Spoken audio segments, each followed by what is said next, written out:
Beans ನಾಟಿ ಮಾಡಿ 25 ದಿನ ಆಗಿದೆ. ಈಗ ಏನು ಗೊಬ್ಬರ ಕೊಡಬೇಕು ಕಮೆಂಟ್ ಮಾಡಿ ತಿಳಿಸಿ. ಹಾಗೆ 10,000 ಸಬ್ಸ್ಕ್ರೈಬರ್ಗೆ ಹತ್ರ ಇದ್ದೀನಿ, ದಯವಿಟ್ಟು ಎಲ್ಲರೂ ಸಬ್ಸ್ಕ್ರೈಬ್ ಮಾಡ್ಕೊಳ್ಳಿ. ನಾನು ಏನು ಗೊಬ್ಬರ ಕೊಡ್ತೀನಿ ಅಂತ ಈ ವಿಡಿಯೋದಲ್ಲಿ ಹೇಳಿದ್ದೀನಿ, ಸಂಪೂರ್ಣ ವಿಡಿಯೋ ನೋಡಿ. ಹೇಳ್ರಪ್ಪ, ಏನು ಗೊಬ್ಬರ ಬಿಡಬೇಕು? ಯಾವುದಾದ್ರೂ ಒಂದು ಗೊಬ್ಬರ ಬೇಡ, ನಮ್ಗೇನು ಗೊತ್ತು, ಅಂಗಡಿಯಲ್ಲಿ ತಗೊಂಬ, ಡೆವಲಪ್ಮೆಂಟ್ಗೆ ಯಾವ ಗೊಬ್ಬರ ಸಿಗುತ್ತೋ ಅದು ತಗೊಂಬಂದ್ಬಿಡು. ನೋಡು, ಪಕ್ಕದಲ್ಲೇ ಗೊಬ್ಬರ ಬಿಡೋದಕ್ಕೆ ಗಿಡ ಒಂಥರ ಆಗ್ಬಿಟ್ಟಿದೆ. ಇದೇನಾ ಇದು ಗಿಡ ಈ ರೀತಿ ಐತೆ? ಬೀನ್ಸ್ ಅಲ್ಲವಿದು?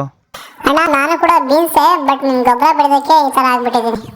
ತಂದು ಬಿಡ್ತೀನಿ ಗೊಬ್ಬರ ಯಾವ್ದಾನ ಅಂತ ಇವಾಗ, ಸರಿನಾ? ನಮಸ್ಕಾರ ಎಲ್ಲ ರೈತ ಬಂದವರಿಗೂ, ಪುಟ್ಟ ರೈತ ಬಂದು ಯೂಟ್ಯೂಬ್ ಆ್ಯಂಡ್ ಫೇಸ್ಬುಕ್ ಇನ್ಸ್ಟಾಗ್ರಾಮ್ ಚಾನಲ್ಗೆ ಸ್ವಾಗತ.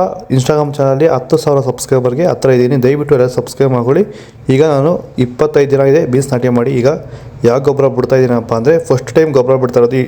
ಯಾವ ಗೊಬ್ಬರಪ್ಪ ಅಂದರೆ ಇನ್ಸ್ಟಾ NPK 28 ಬಿಡ್ತಾಯಿದ್ದೀನಿ. 3 kg ಬಿಡ್ತಾಯಿದ್ದೀನಿ 1 ಎಕರೆ ಭೂಮಿಗೆ. ಇದು ಇದಾದಮೇಲೆ ನೆಕ್ಸ್ಟ್ ಟೈಮ್ ಏನು ಗೊಬ್ಬರ ಬಿಡಬೇಕಂತ ಈ ವಿಡಿಯೋದಲ್ಲಿ ಕಮೆಂಟ್ ಮೂಲಕ ತಿಳಿಸಿ. ಆದಷ್ಟು ಈ ವಿಡಿಯೋ ನಮ್ಮ ರೈತರಿಗೆ ಶೇರ್ ಮಾಡಿ, ತುಂಬ ಯೂಸ್ ಆಗುತ್ತೆ. ರೈತರಿಗೆ ಯೂಸ್ ಆಗೋಂಥ ವೀಡಿಯೋಸ್ ತುಂಬ ಮಾಡ್ತಾ ಇರ್ತೀನಿ. ಫಾಲೋ ಮಾಡಿ, ಸಪೋರ್ಟ್ ಮಾಡಿ. ಇನ್ನೂ ಹಲವಾರು ವೀಡಿಯೋಸ್ ಮಾಡ್ತೀನಿ, ಏನೇನು ಗೊಬ್ಬರ ಬಿಡ್ತೀನಿ ಅಂತ. ಬೀನ್ಸ್ ನಾಟಿ ಮಾಡೋದಕ್ಕಿಂತ ಬಿಟ್ಟಿದ್ದೀನಿ, ಏನೇನು ಮಾಡಿದ್ದೀನಿ ಅಂತ ವೀಡಿಯೋಸ್ ಎಲ್ಲ ಅಪ್ಲೋಡ್ ಮಾಡಿದ್ದೀನಿ. ಪುಟ್ಟ ರೈತ ಬಂದು ಯೂಟ್ಯೂಬ್ ಚಾನಲ್ ಅಪ್ಲೋಡ್ ಆಗಿದೆ, ದಯವಿಟ್ಟು ಚೆಕ್ ಮಾಡಿ, ಫಾಲೋ ಮಾಡಿ, ಸಪೋರ್ಟ್ ಮಾಡಿ. ಜೈ ಜವಾನ್, ಜೈ ಕಿಸಾನ್. ಆದಷ್ಟು ಈ ವಿಡಿಯೋ ನಮ್ಮ ರೈತ ಬಾಂಧವರಿಗೆ ಎಲ್ಲರಿಗೂ ಶೇರ್ ಮಾಡಿ, ಫಾಲೋ ಮಾಡಿ, ಸಪೋರ್ಟ್ ಮಾಡಿ. ಜೈ ಜವಾನ್, ಜೈ ಕಿಸಾನ್.